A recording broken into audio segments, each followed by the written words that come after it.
Este año decidimos titular nuestro webinar LLCC Corps a pruebas de multas. Para darles una pequeña introducción, y para los que no me conocen, mi nombre es Marco Padilla, yo soy el CEO y fundador de SmartKeep, soy contador público con más de 10 años de experiencia en el mundo de finanzas corporativas. Ya hemos atendido a más de 700 dueños de negocios, fundadores de startups en Estados Unidos y Latinoamérica. Y pues algo que me apasiona mucho, que es lo relacionado al levantamiento de capital y al perdón de multas. Tenemos decenas de millones de dólares en perdones de multas y levantamiento de capital, ¿ok? Em, Esto es un espacio que está pues patrocinado y viene muy conectado a todo lo que hacemos en SmartKeep.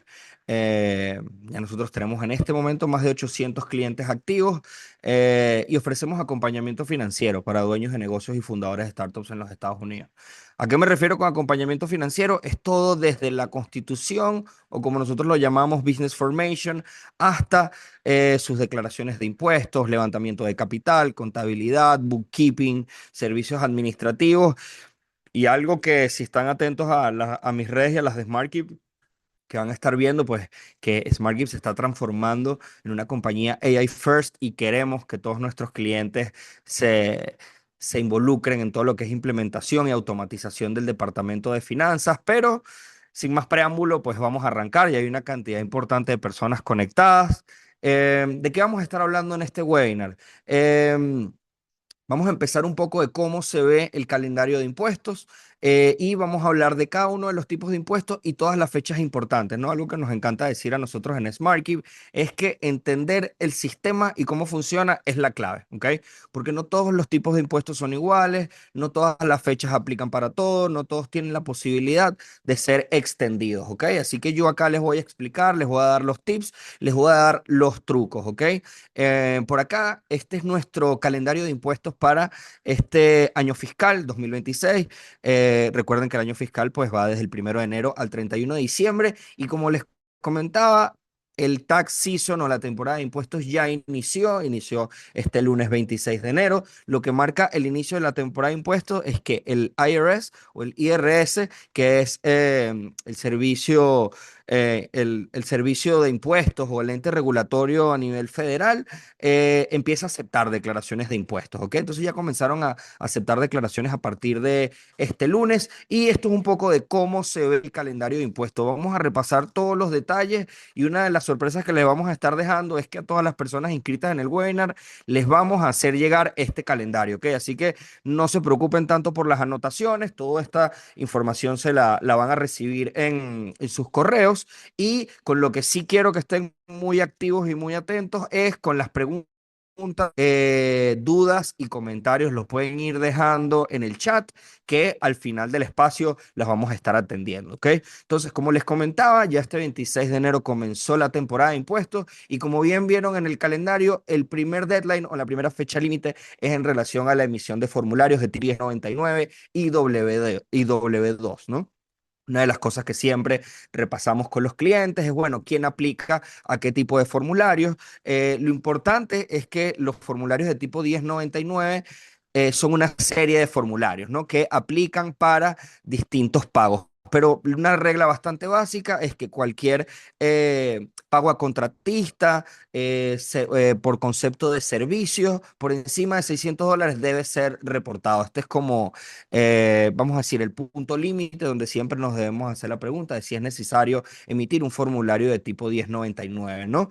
El primer tipo y el más común es la 1099 NEC, que es para Non-Employee Compensation, es decir, para el reporte de ingresos de no empleados y, como les comentaba, un poco ingresos por trabajo, honorarios, comisiones, y lo deben emitir todas las compañías que hagan pagos por encima de $600. Uno de los elementos importantes es que es la manera en la que se paga, ¿ok? Siempre hay clientes que hacen pagos por tarjetas de crédito o a través de algún intermediario y tienen duda de si deben emitir ese formulario. La verdad es que solo aplica a pagos en efectivo, transferencia, todo lo que sea Zelle, Venmo. eh, y lo importante es que cuando hay algún intermediario, como por ejemplo PayPal o algún procesador de pago como Stripe, los procesadores de pago o quienes intermedian este pago son los encargados de emitir el formulario. ¿Ok? ¿Y qué tipo de formulario emiten? El 1099K. Este es el que le envían a todas las personas que cobran o reciben dinero de una aplicación, un intermediario o un merchant. ¿Ok? Entonces, esto no es un formulario que debe emitir la empresa, lo emite el intermediario de los pagos. ¿Ok? Como les digo, aplica para todo lo que tenga que ver con bienes y servicios también, y lo deben emitir lo que son los intermediarios. Cuando ustedes intermedian este tipo de pagos, ok, tienen que entender que también hay un threshold o un límite sobre el que ustedes empiezan a recibir este formulario. Nosotros también tenemos clientes y personas que nos consultan sobre que no han recibido el formulario. Y bueno, la verdad es que en algunos casos, cuando no se ha procesado más de $20,000 en pago o 200 transacciones durante todo el año, es probable que no recibas este formulario, pero esto no quiere decir que no debas reportar estos ingresos, ¿ok? Estos ingresos de igual manera deben reportarse. Y el otro más común es el 1099 MIS, que es el de misceláneos, ¿ok? Esto es para ingresos por alquiler, premios y otros pagos de carácter no laboral, ¿ok? Como les comentaba, también lo deben emitir a partir de $600 en pago, ¿ok? Luego está el formulario de 1099 INT, al igual que el de dividendos, ¿ok? Y esto, todos ingresos por intereses y dividendos, lo deben emitir, los de intereses lo emiten las instituciones financieras que ofrecen estos rendimientos, ¿ok?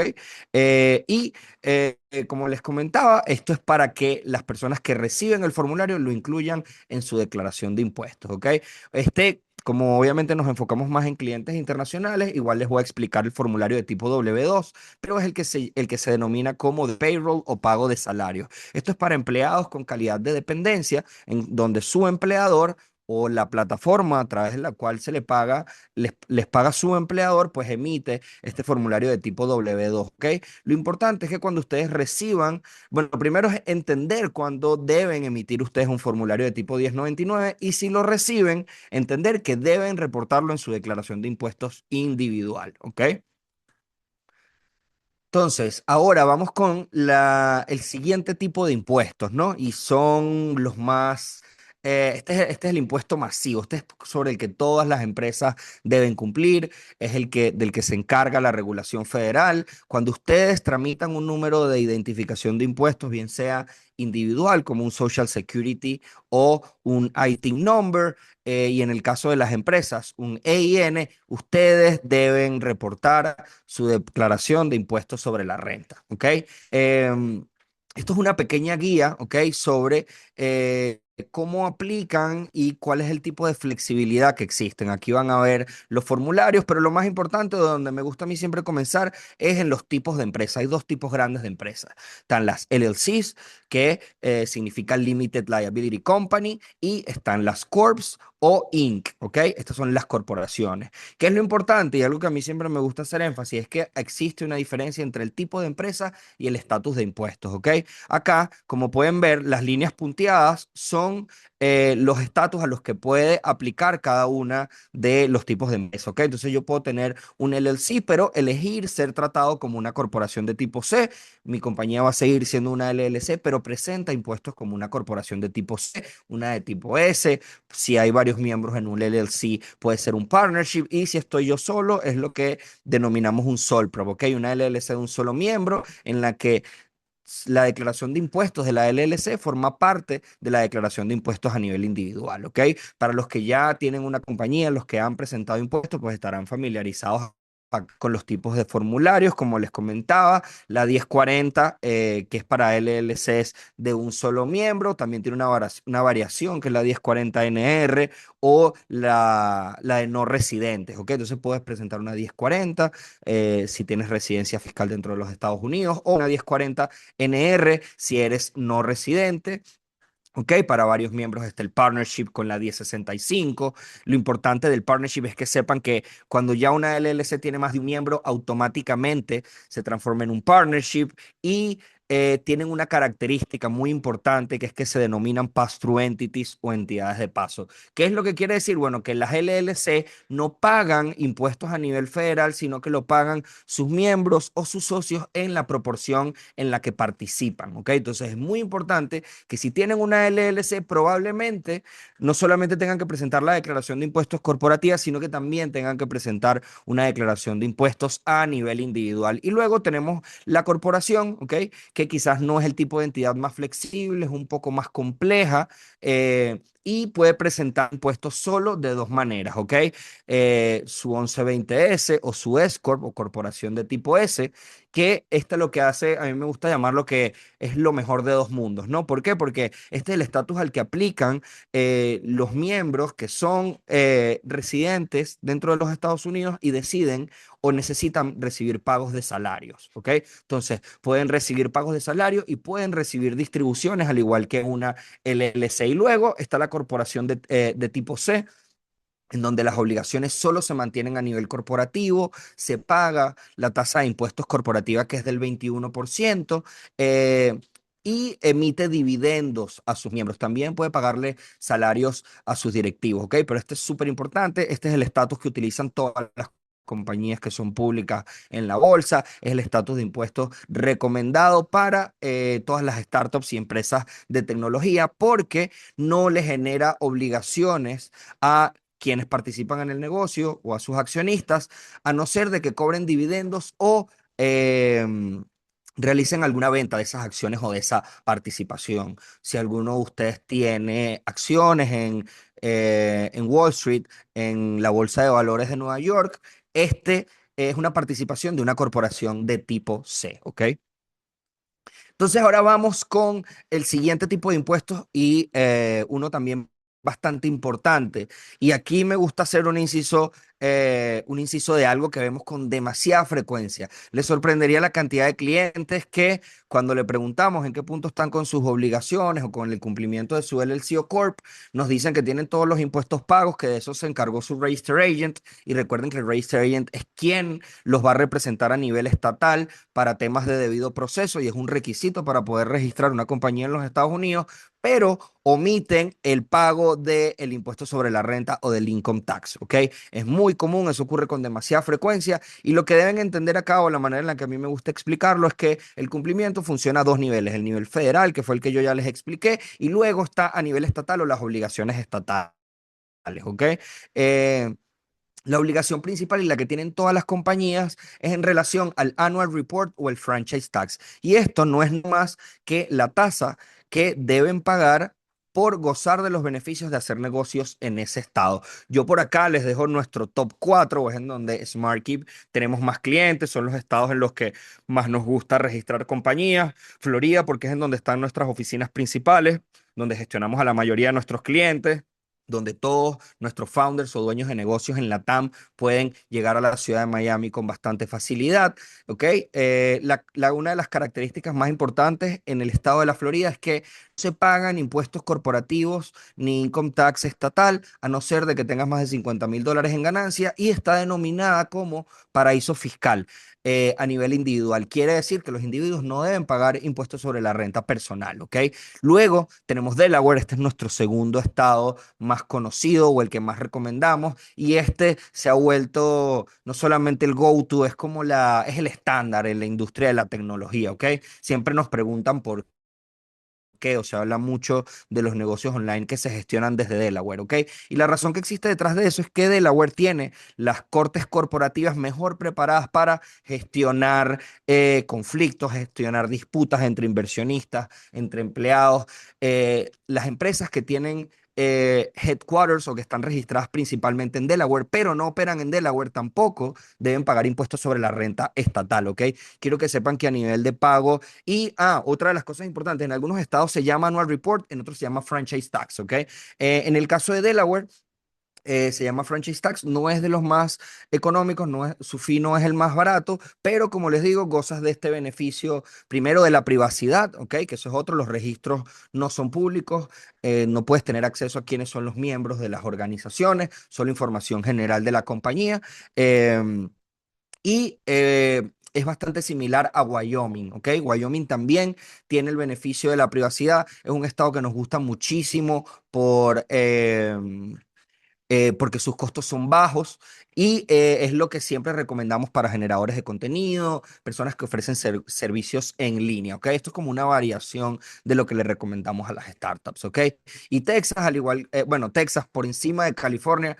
California también nos gusta mucho porque es otro de los estados que son fronterizos. Tenemos muchísimos clientes hispanos en esas regulaciones y tenemos muchos clientes americanos que nos piden que los apoyemos a gestionar a sus contratistas, a sus empleados que son hispanos. Texas eliminó el franchise tax, ¿ok?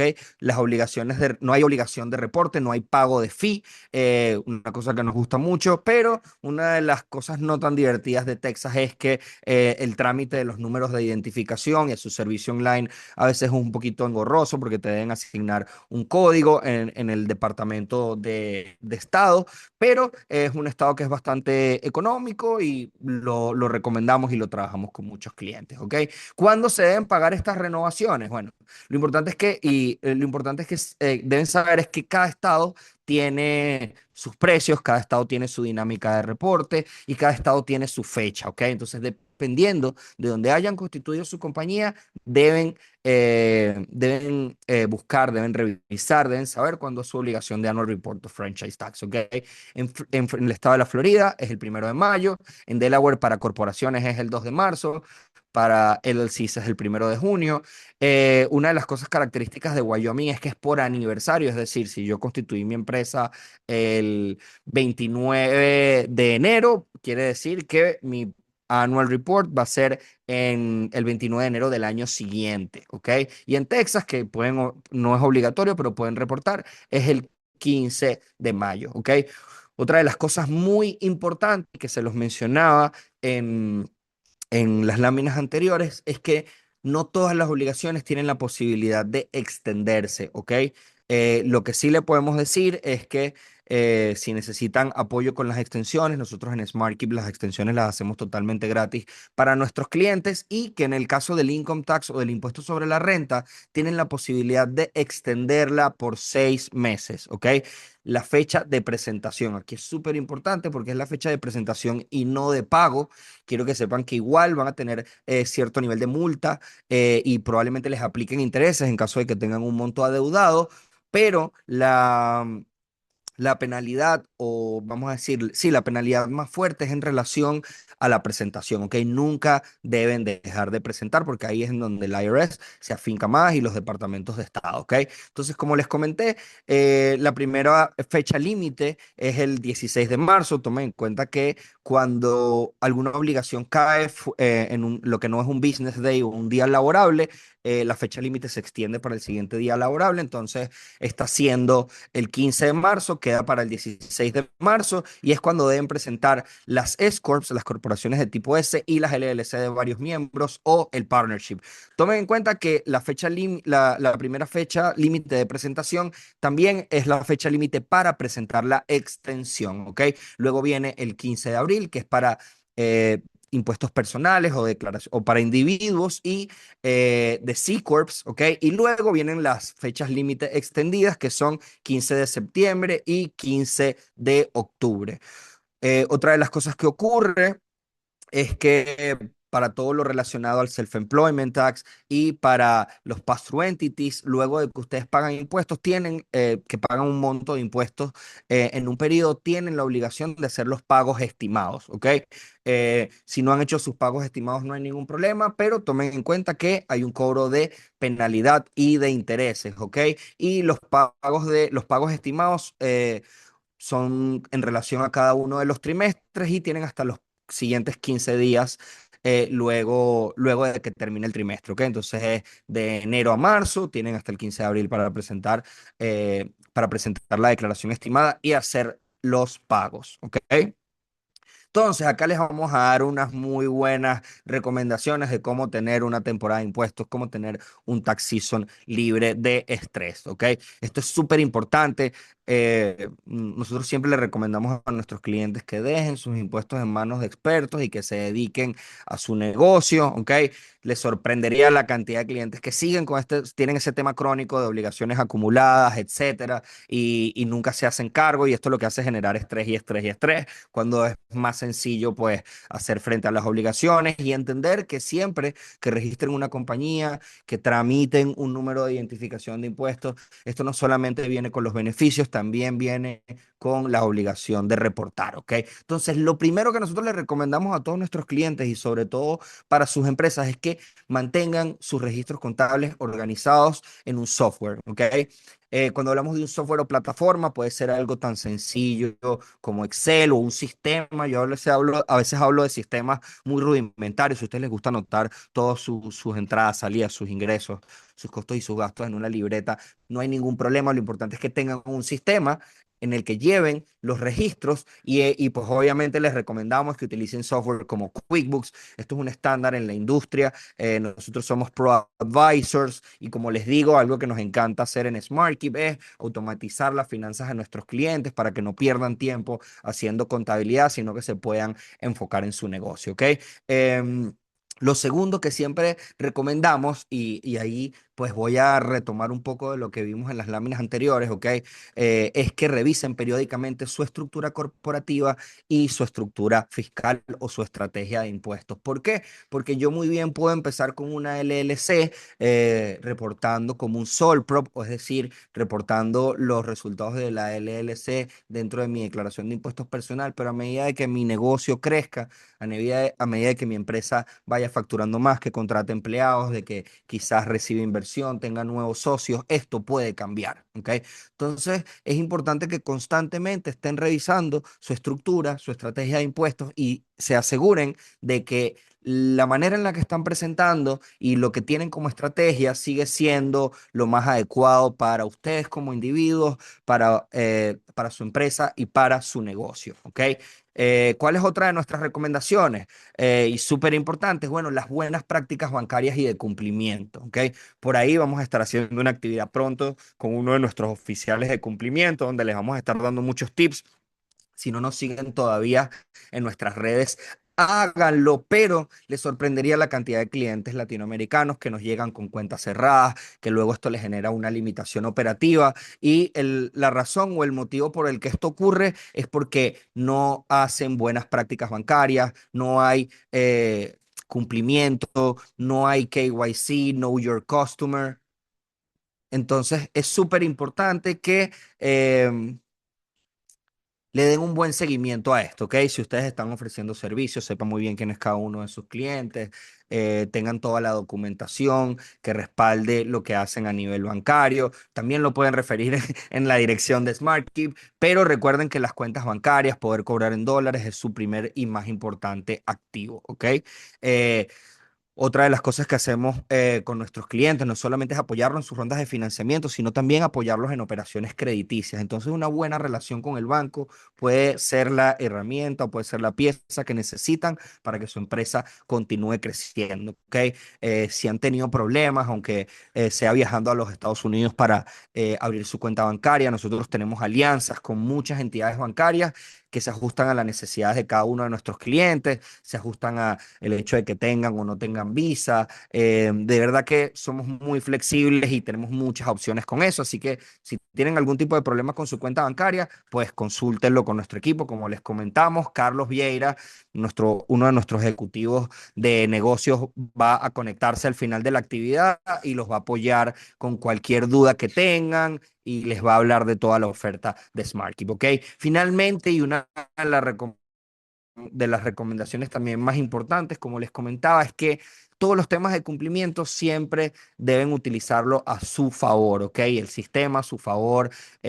Yo sé que a veces es costoso, yo sé que a veces es tedioso, yo sé que es intimidante, sobre todo en todo lo relacionado a la regulación norteamericana. Nosotros trabajamos con muchos clientes hispanos y en la mayoría de los casos a veces no saben inglés, entonces ya la barrera del idioma les genera una limitación. Pero lo importante es que sepan que todo el cumplimiento no debe ser solamente un trámite, no debe ser solamente un dolor de cabeza si se asesoran con los profesionales adecuados, con las personas que están capacitadas, listos para apoyarlos y hacer que su negocio crezca. Y un elemento súper importante, y es otra de las dudas y de los errores más comunes que vemos, es que muchas personas que luego de que constituyen empresas tramitan números de identificación de impuestos, bien sea de compañías o individuales, creen que no deben reportar si no hubo actividad. Primero, primero y principal, es importante separar lo que es actividad comercial de actividad bancaria, ¿ok? Pero es muy difícil que una compañía en un año en el que quizás no tuvo actividad comercial no tenga ningún tipo de actividad bancaria, porque si tienes una cuenta de banco, al menos una comisión bancaria te van a cobrar.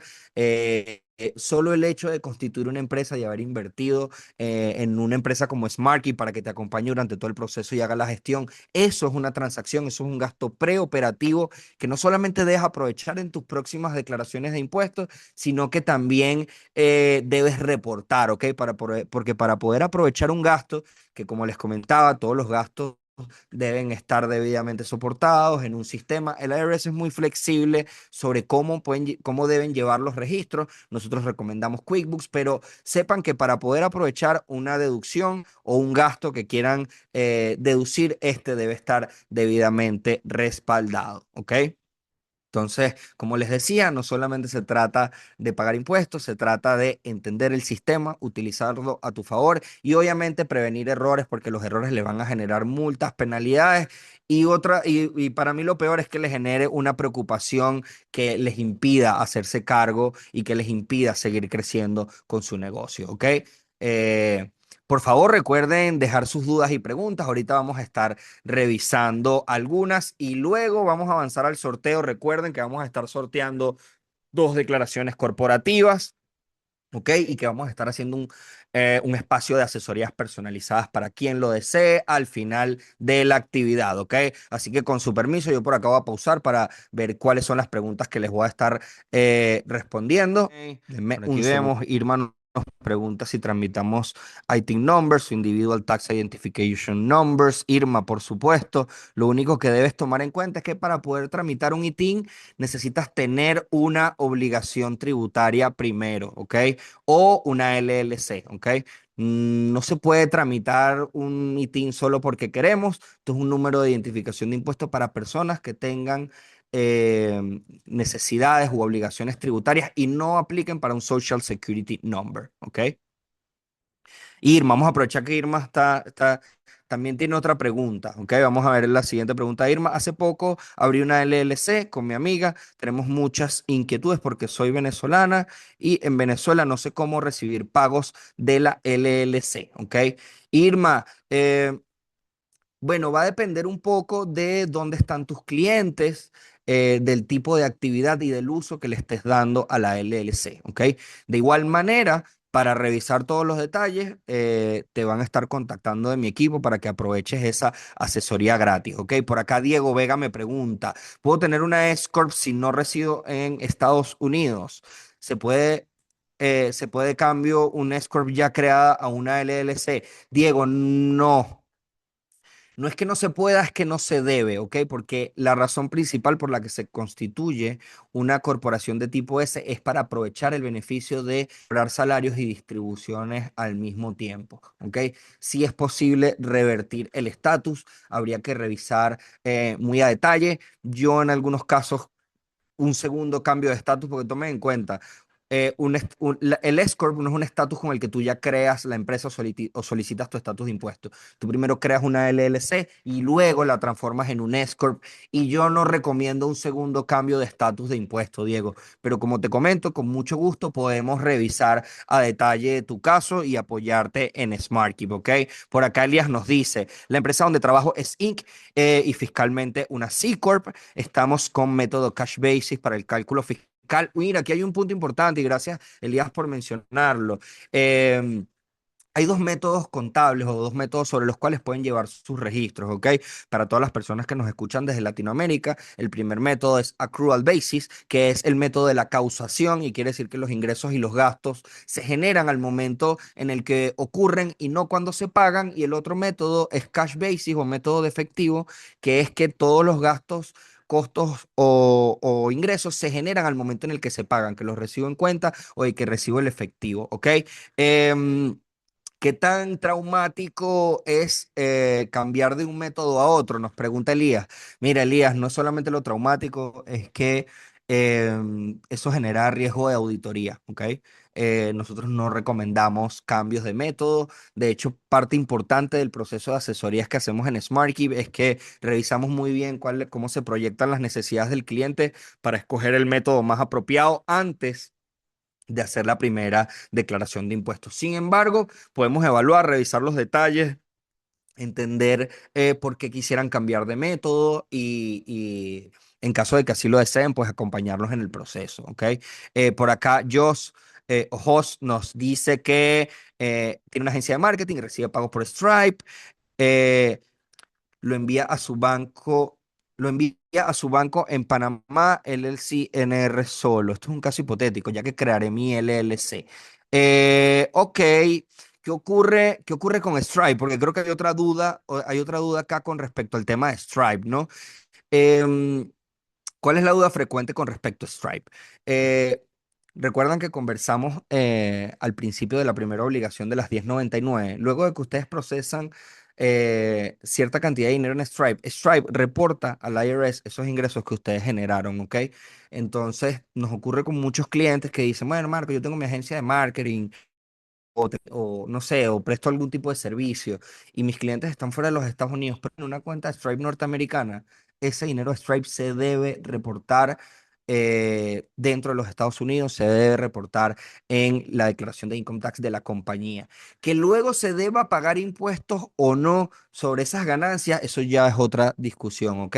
Pero recuerden que existe la emisión de formularios de tipo 1099K y que em, Stripe o el merchant va a reportar al IRS y el IRS espera que ustedes reporten esos ingresos en su declaración de impuestos.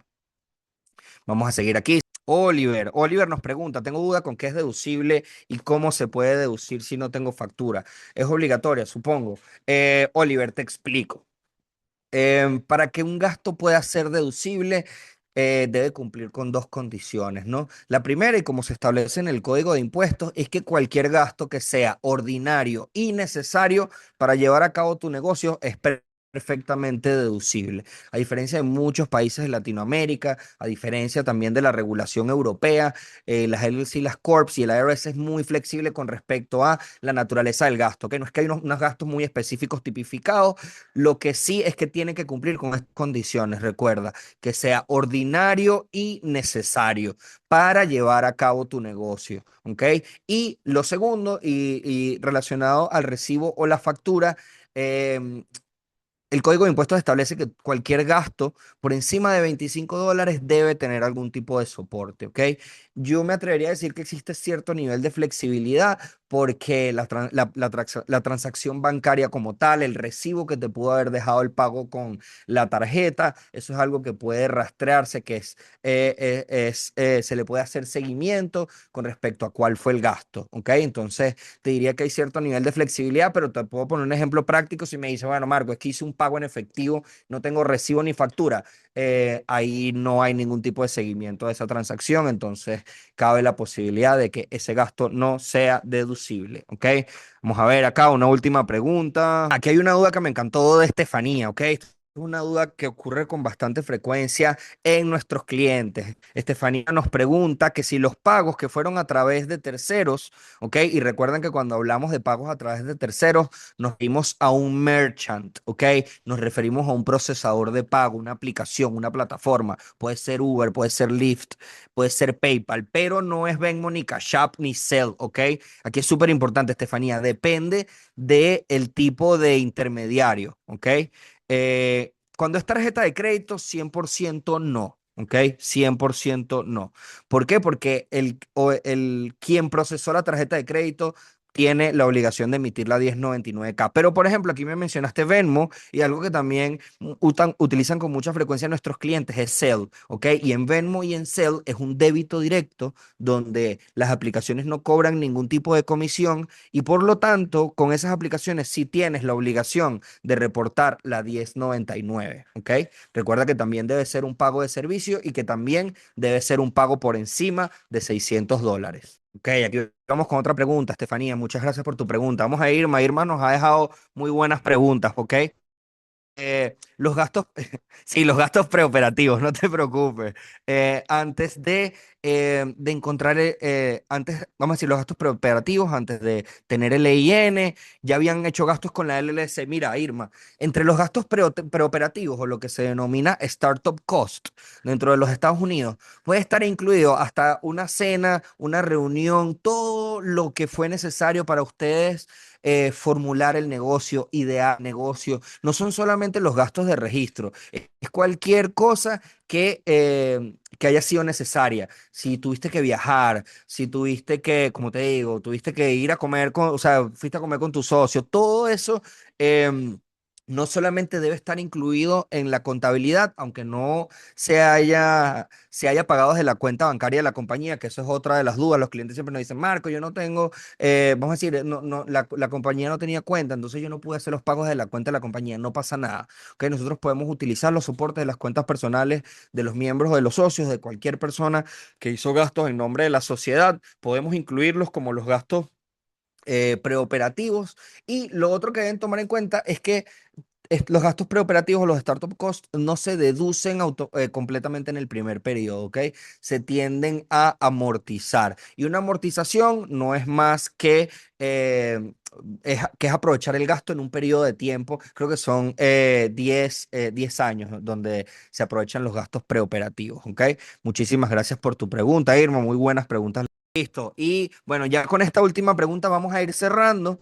Ok, yo le voy a dar el paso ahora a mi querido Carlos Vieira, nuestro ejecutivo de negocios, porque Irma, no te preocupes que va a haber un espacio de asesoría, puedes agendar con Carlos y él te va a responder cualquier duda. Recuerden que en SmartKeep todas las dudas preventa o todas las asesorías preventa no tienen absolutamente ningún costo. Nosotros los vamos a asesorar, le vamos a explicar cuál es la solución, le vamos a decir cuántos son los servicios de SmartKeep y si es de su agrado, pues ustedes avanzan. Nosotros no cobramos por hora, tenemos paquetes, precios muy competitivos y como les explicaba, pues nosotros ofrecemos acompañamiento financiero a nuestros clientes.